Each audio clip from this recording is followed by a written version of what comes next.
Hey folks, today our main goal is to be able to find all the roots of a polynomial function and also to write the equation of a polynomial function given the roots. So we're going to build upon what we learned last class with synthetic division.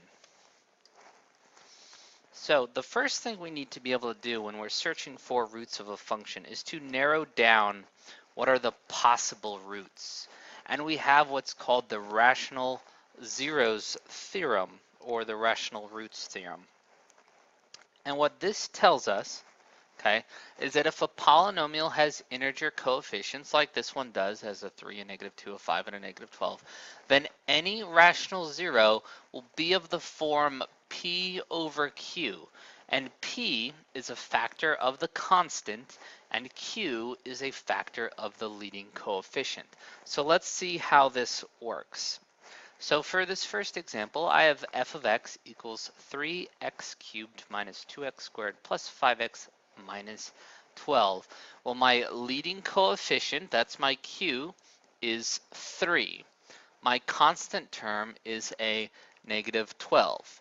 So what are the factors of the leading coefficient? Well, the factors of the leading coefficient are just 1 and 3.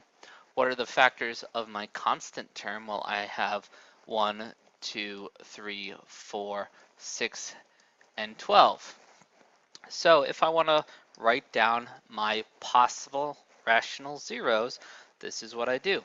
So I take all the factors of my constant, so I have 1, 2, 3, 4, 6, and 12, and I divide them by factors of my leading coefficient. Well, if I divide all of these by 1, it really doesn't change it. So these are all possible rational zeros. And of course, we would want to do plus or minus because these are all plus or minus 2. Okay, so this is one set because we did all these factors and divided it by 1. Now we need to do all of these factors of our constant divided by 3. So I would do plus or minus 1 over 3, plus or minus 2 over 3, plus or minus 3 over 3, plus or minus 4 over 3, plus or minus 6 over 3, and plus or minus 12 over 3.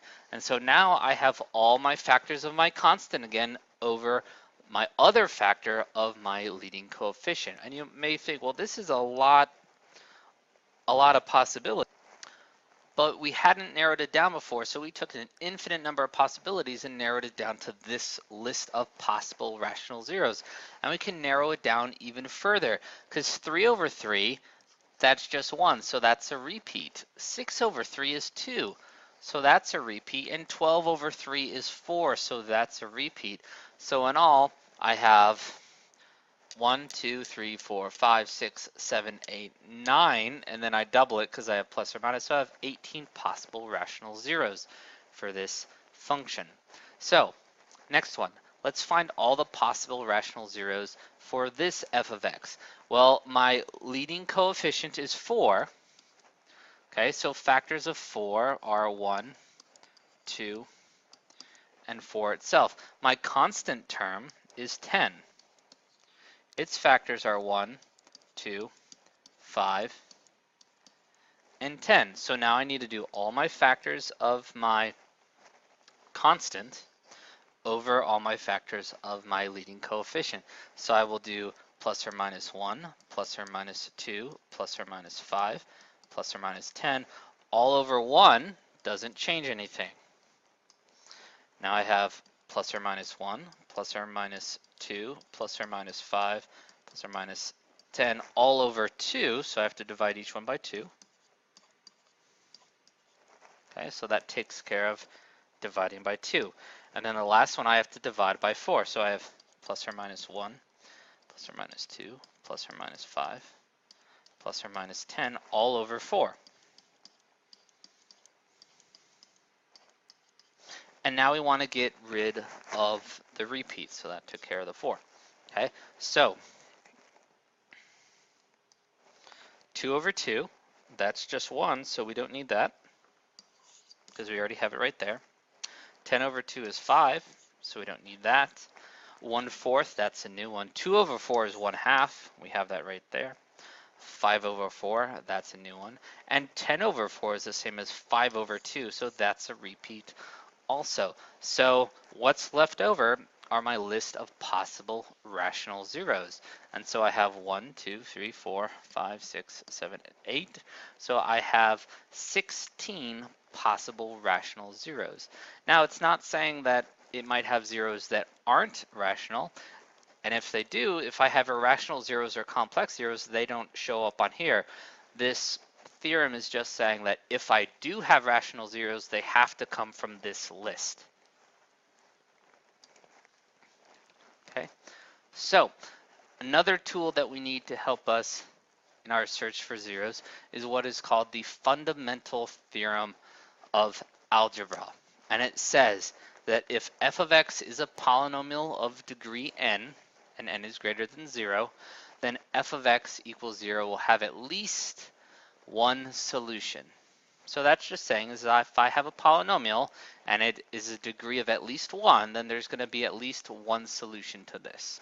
So that's fine and dandy, but what's really important to us is what's called the corollary to the fundamental theorem of algebra.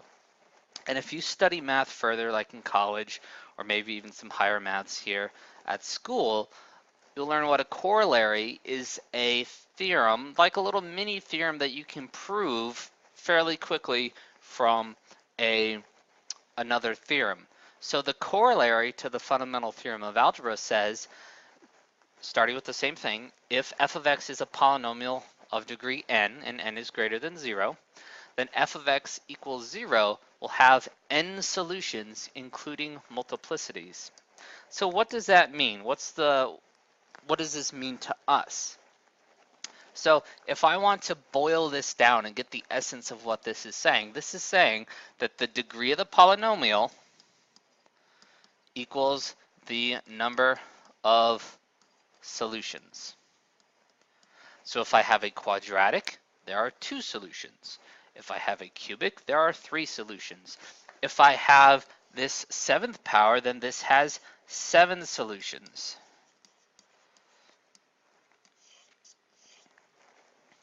Okay, so this has 7 solutions. So you can always tell how many zeros a function has by its degree.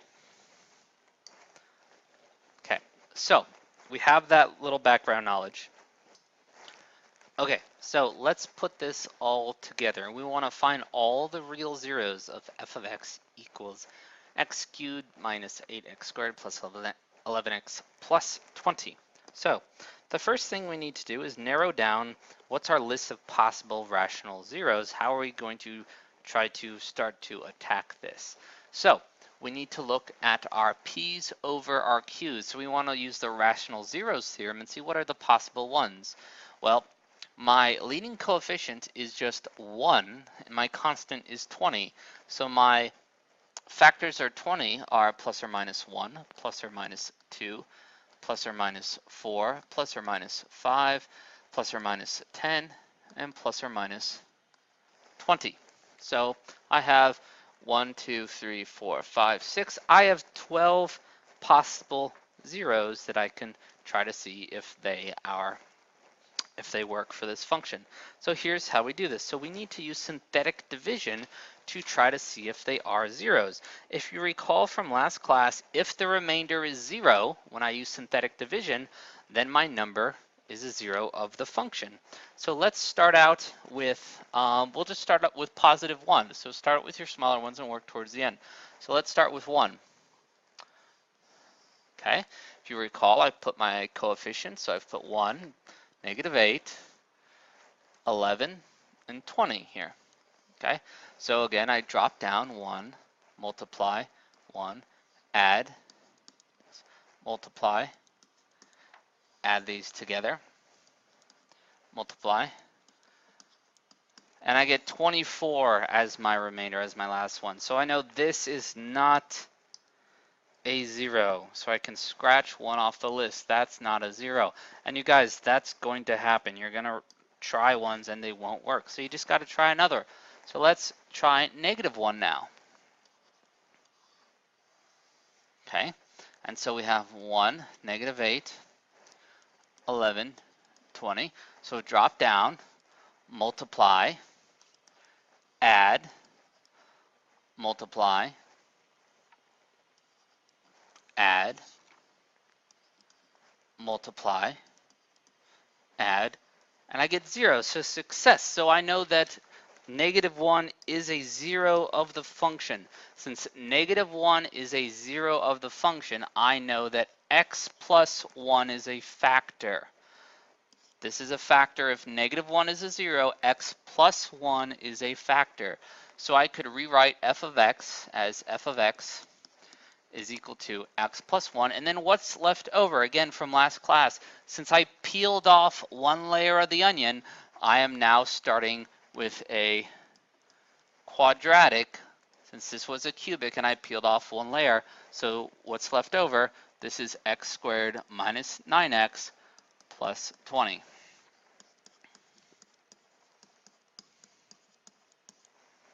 Okay, so now I have this quadratic and I need to factor this. Well, luckily for us, this factors, since negative 5 and negative 4 are factors of 20 that add up to negative 9. So I could completely factor this.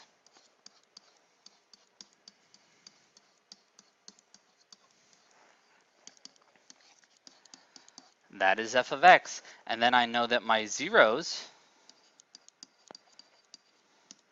are at negative 1, 4, and 5. So I have found all the real zeros of this function.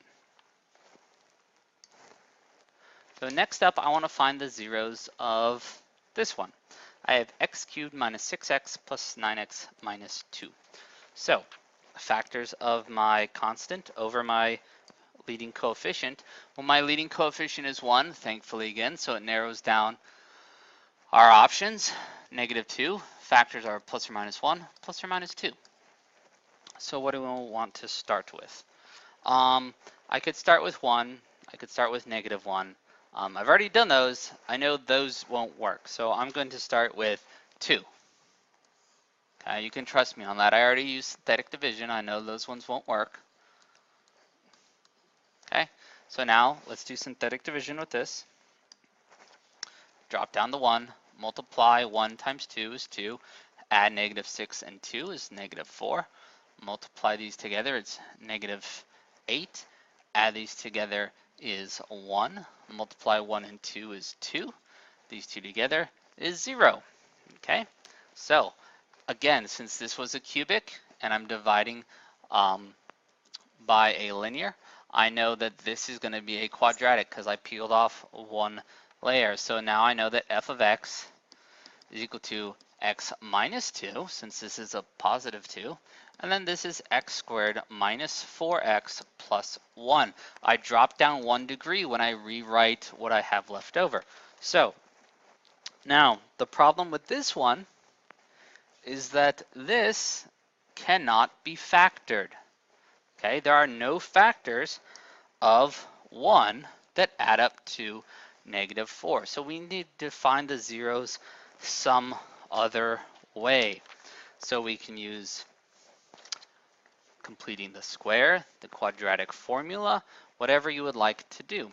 So I want to find the zeros of this portion. So I'm going to say x squared minus 4x plus 1 equals 0. And I want to find the zeros of this because I already know 1 0 is at positive 2, and I need to find the other 2 from this quadratic. So I'm going to set up the quadratic formula and we'll see what we get.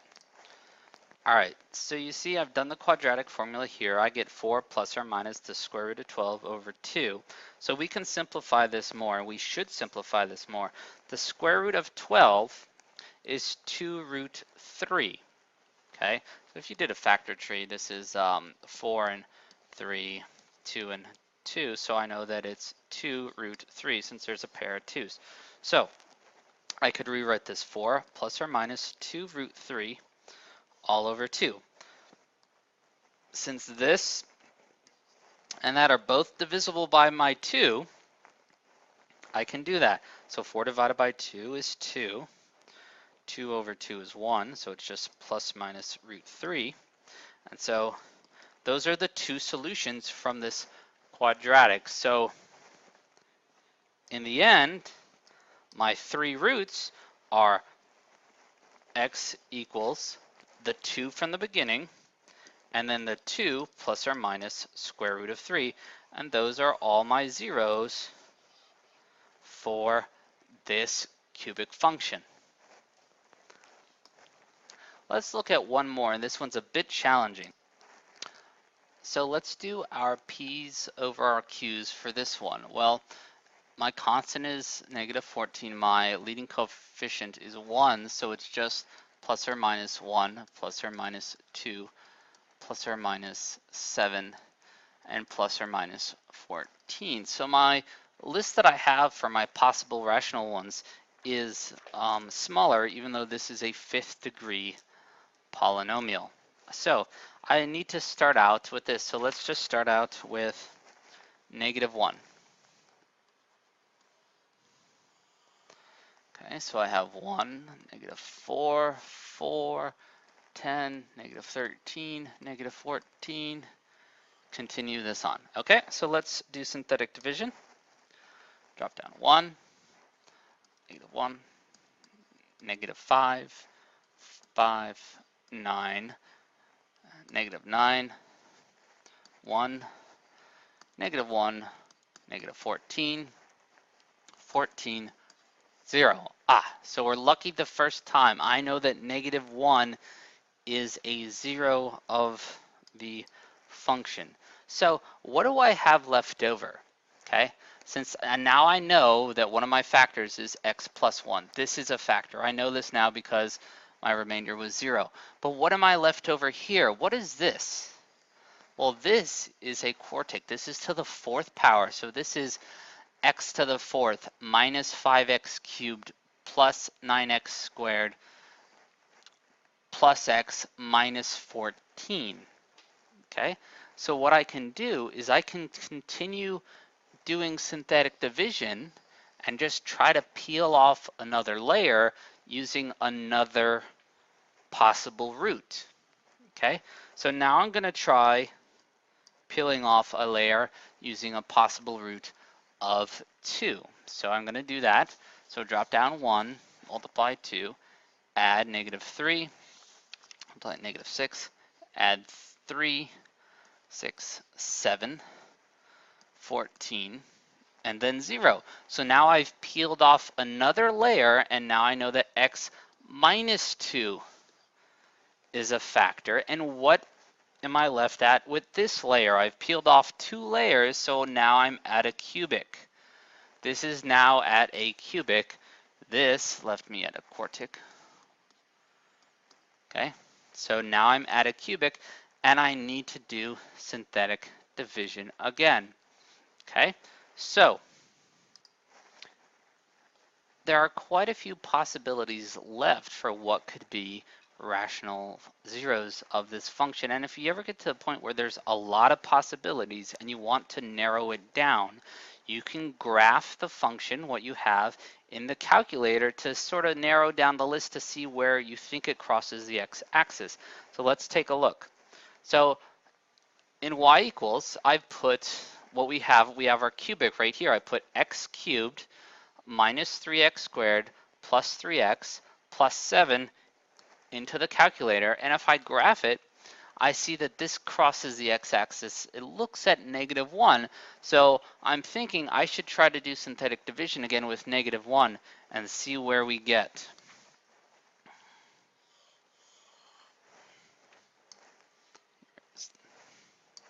So negative 1 again, drop down, add,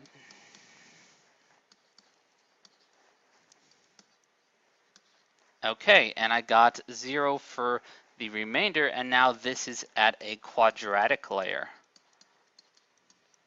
Okay, so since negative 1 is a root again, I know that x plus 1 is another root.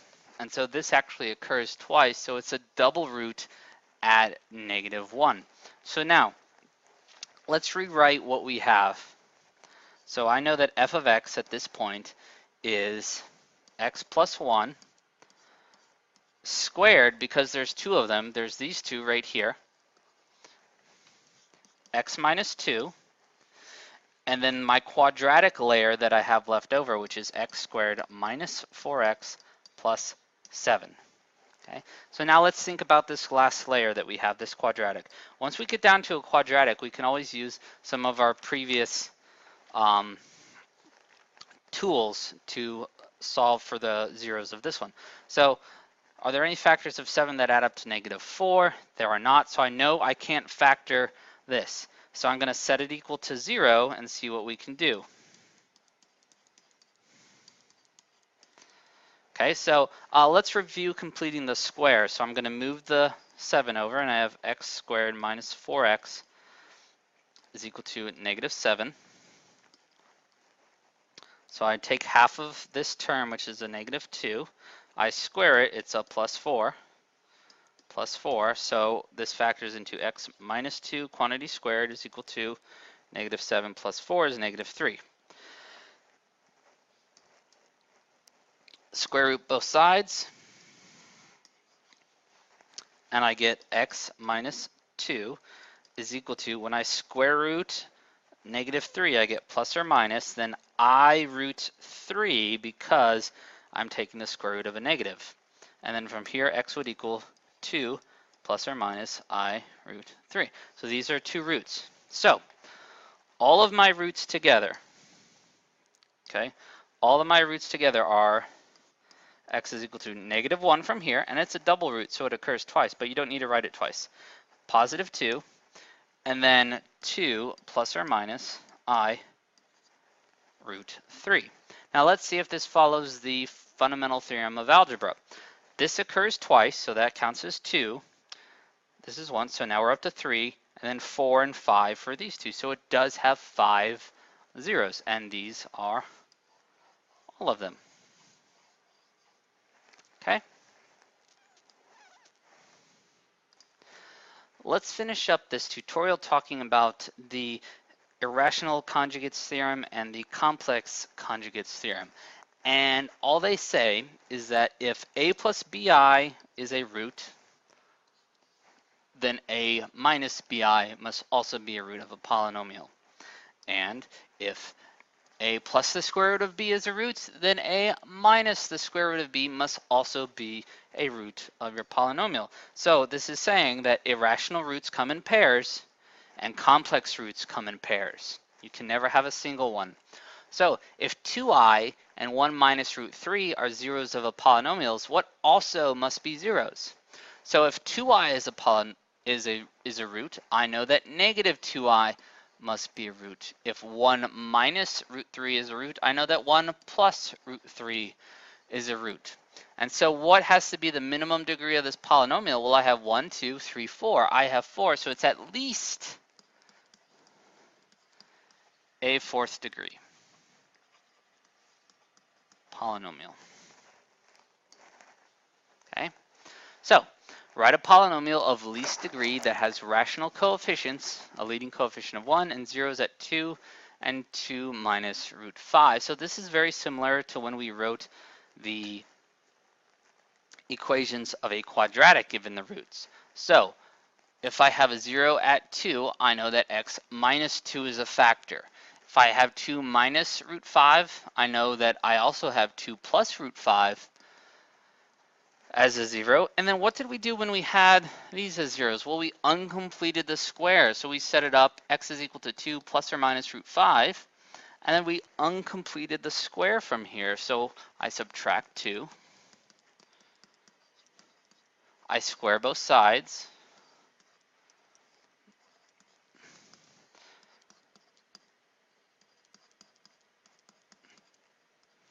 And then I move the 5 over.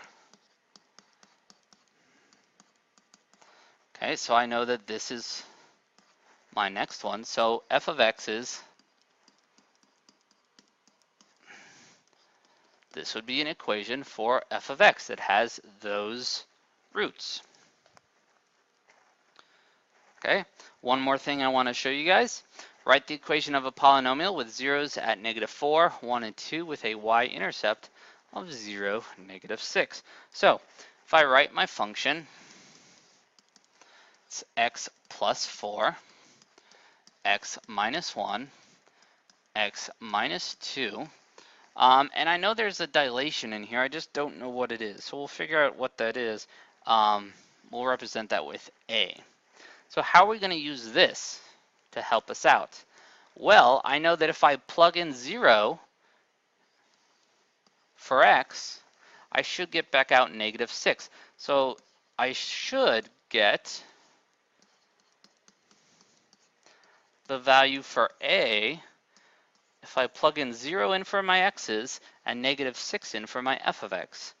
So this becomes -6 is equal to A, and then 4 times -1 times -2 is 8. If I divide by 8, I get A is equal to -6 over 8, which is -3 over 4. That's A. So that's my dilation. So I can be more specific. Say f of x is equal to -3/4 x plus 4, x minus 1, and then x minus 2. So folks, that is our tutorial for today. We will see you in class to practice this material. Have a good one. Bye.